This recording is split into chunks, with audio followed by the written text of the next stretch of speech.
جناب بریدہ اسلمی رضی اللہ تعالی عنہ کی یہ روایت کرتا حدیث ہے، نبی رحمت صلی اللہ علیہ وسلم نے فرمایا لا تقولوا للمنافق سید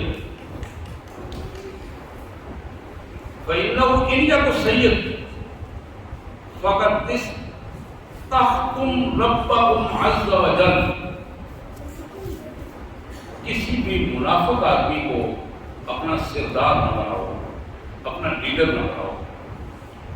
کسی بھی منافق آدمی کو اپنا لیڈر نہ بناؤ. جس کا عمل اور اس کی زبان ساتھ نہیں دیتی اس کو منافق کہتے ہیں. منافق کو آپ نے کئی دفعہ بیان کیے، 4 علامات ہیں منافق کی. وہ جھوٹا ہوتا ہے، بددیانت ہوتا ہے، بد اخلاق ہوتا ہے، اور بد اخلاق اور بدتمیز ہوتا ہے. یہ 4 چیزیں اللہ کے رسول صلی اللہ علیہ وسلم نے بخاری کی حدیث ہے. کئی دفعہ میں نے حدیث بیان کی ہے کہ ان خصوصیات رکھنے والا، خصلتیں رکھنے والا بندہ لا تقولوا للمنافق سید، کسی منافق کو اپنا لیڈر مت بناؤ، کسی منافق کو اپنا سرپنچ مت بناؤ، اپنا سردار مت بناؤ. اور اگر تم نے یہ کام کر لیا، کسی منافق آدمی کو کے ساتھ اپنا تعلق بنا لیا، اس کا تم دفاع کرنے لگے، وہ اس کو اپنا لیڈر سمجھا، اس کو اپنا سربراہ سمجھا، تو نتیجہ کیا نکلے گا؟ نتیجہ یہ ہوگا کہ فقط سخطتم ربکم عز وجل، اس سے تم اپنے رب کو شدید ترین ناراض کر دو گے، اللہ کی ناراضگی بھول لو گے. اور جب اللہ کی ناراضگی ہوگی تو نہ تمہاری باتیں قبول ہوگی اور نہ تمہارا کوئی رویہ اللہ کے یہاں قابل قبول ہوگا.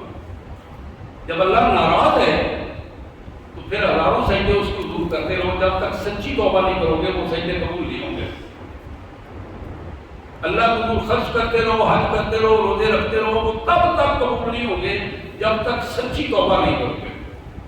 تو یہاں اس کیفیت کو بڑے واضح انداز میں نبی رحمت صلی اللہ علیہ وسلم نے ہمارے سامنے رکھا کہ لا تقولوا للمنافق سید، کسی بھی منافق کو اپنا سربراہ نہ بناؤ، لیڈر نہ بناؤ.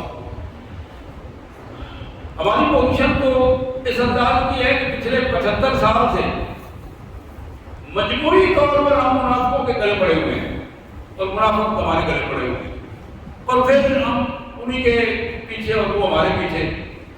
پہلے ہم ان کے پیچھے لگتے ہیں، بعد میں وہ ڈنڈا لے کے ہمارے پیچھے لگ جاتے ہیں، اور پھر ہم ساری عمر روتے رہتے ہیں کہ ہمارے ساتھ یہ کیا ہو گیا. نبی محترم صلی اللہ علیہ وسلم کا یہ فرمان